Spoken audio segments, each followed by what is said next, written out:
Hello, today we are going to service the Discovery for the LR4. This engine is the 3 litre TD V6. Also you get the 2.7 and also the 5 litre petrol. So the petrol is obviously going to be a lot different, but there are some common little things that we can show you. But what we're going to change today is the oil filter, the cabin filter, air filter, fuel filter, and then obviously the oil. So you don't need many tools to do the service. Things that you might not have is a 32mm socket. You need a 10mm torch.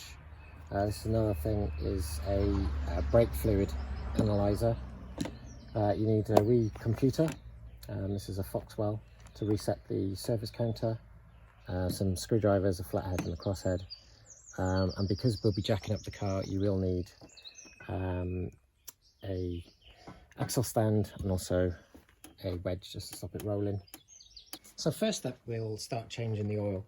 The engine's lovely and warm. I've just taken it for a run, and you see on the internet that there's a rumour that this doesn't have a drain plug. It does.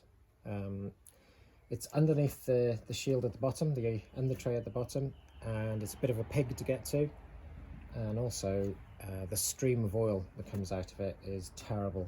If you have a look at, I think it's Powerful UK or something, that they've got a little video showing you their attempt to take it out, and it just splashes oil everywhere. But we have a drain pipe on this.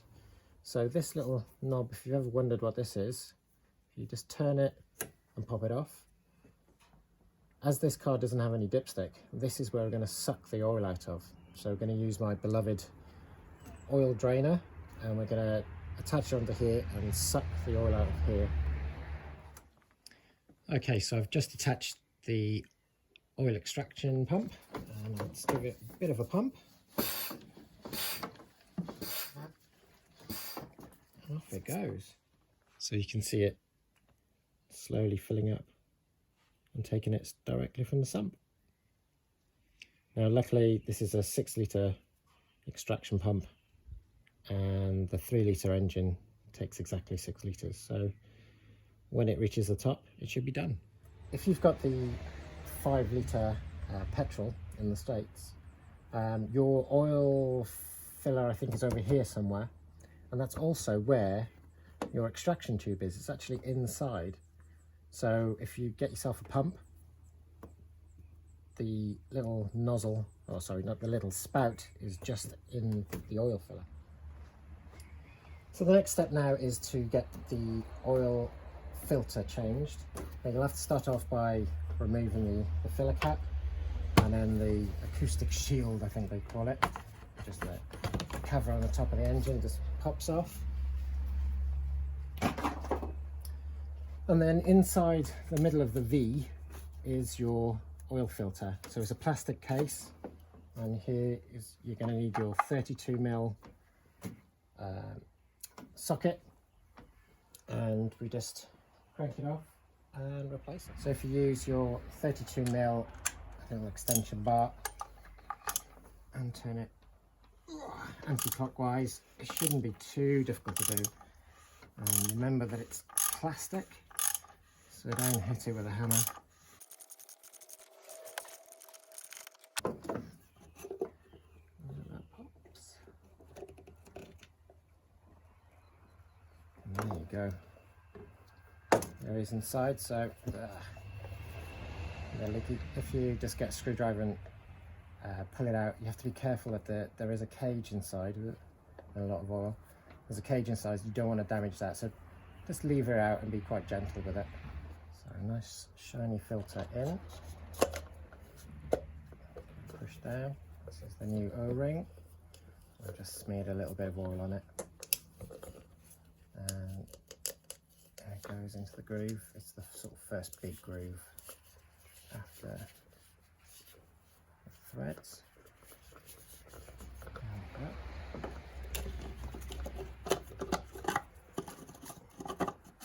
Always started by hand and never with the ratchet, because like I said, it's plastic, so it will cross the thread and break quite easily.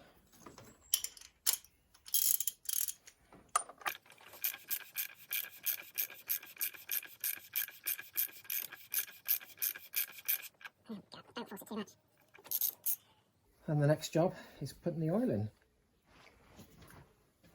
Now I always use an oil jug, never from the actual container, just because the container spouts are too short, they're pointless. But with these ones you can angle it in and away it goes, no mess.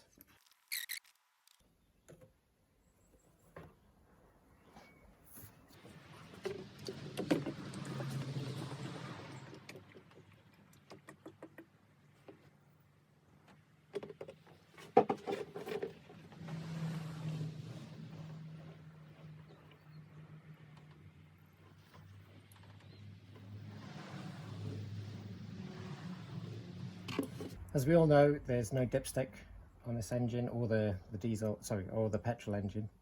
So you'll have to go into the car and double check that it's up to the right mark. But we know how much we took out, we know how much we put in, so we should be quite happy with that. Okay, now onto the air filter, which is held in by 7 crosshead screws. So let's get them out.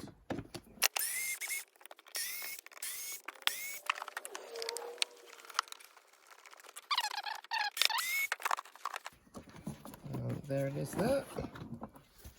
Oh, great.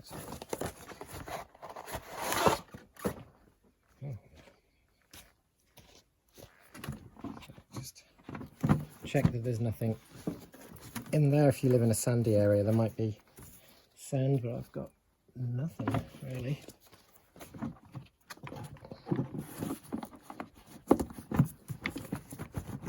Okay, that's in. Get it lined up. Glue the screws back up.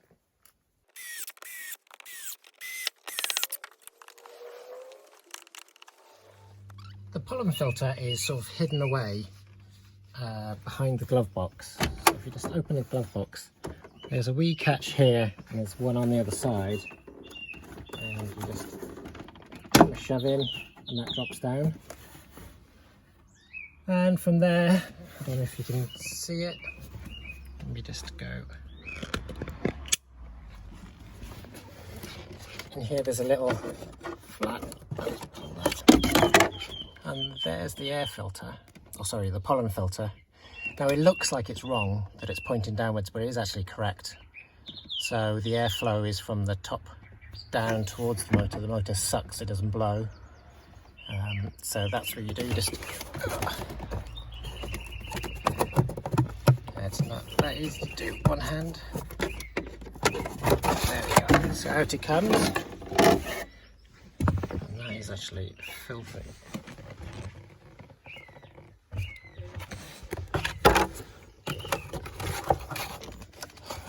And in goes the new one. So the next thing is the fuel filter, and that's underneath the engine shield. So you have the main sort of metal shield there which does the sump, but then you have this shield here which is the plastic one. It's held on with 4 screws, one there, oh sorry, not screws, bolts, one there,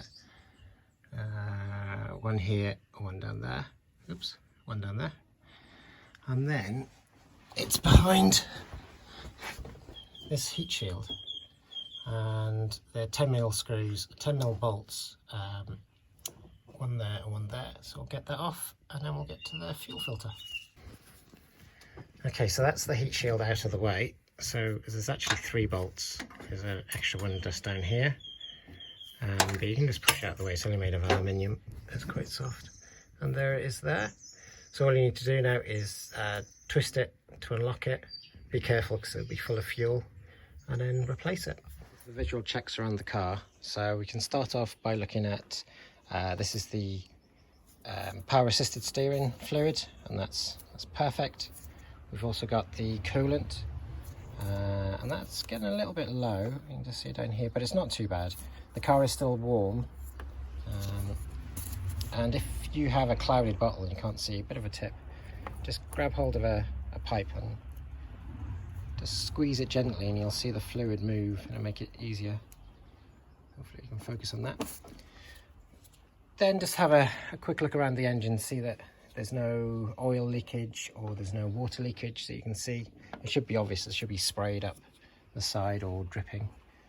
And then we'll move on to this cover here. So this is, I've loosened it to start off with. This does your brake fluid and brake pipes. Again, just check that they're not corroded and there's nothing of concern.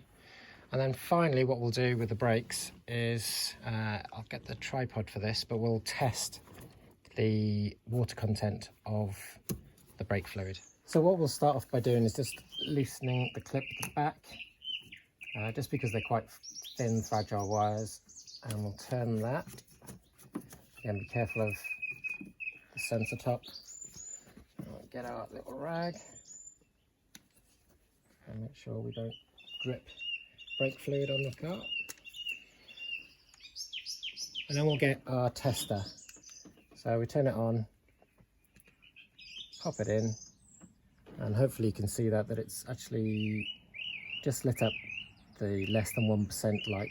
So we know that our brake fluid is fine. They're good little devices, don't cost a lot, and it just gives you that peace of mind. And then we'll come to each wheel and just check the tread depth. Now I know this one is not too bad, it's not that old. Also check inside. Again, the discs on these and the pads were changed only a few months ago. But get your torch out, have a look around the back, and just see if there's any corrosion on the pipes, on the brake pipes, and then do each wheel. Again, these weren't changed that long ago. Get your torch out, have a good look about, and then get down on the floor and just have a good look underneath the car and satisfy yourself that everything is secure and good. If you found this video useful, why not click on like so other people can find it? And if you want to subscribe, I'll be doing lots more videos on VWs and Minis and Landrovers and MGs and lots of other cars and things. So yeah, thanks for watching, and I'll speak to you soon.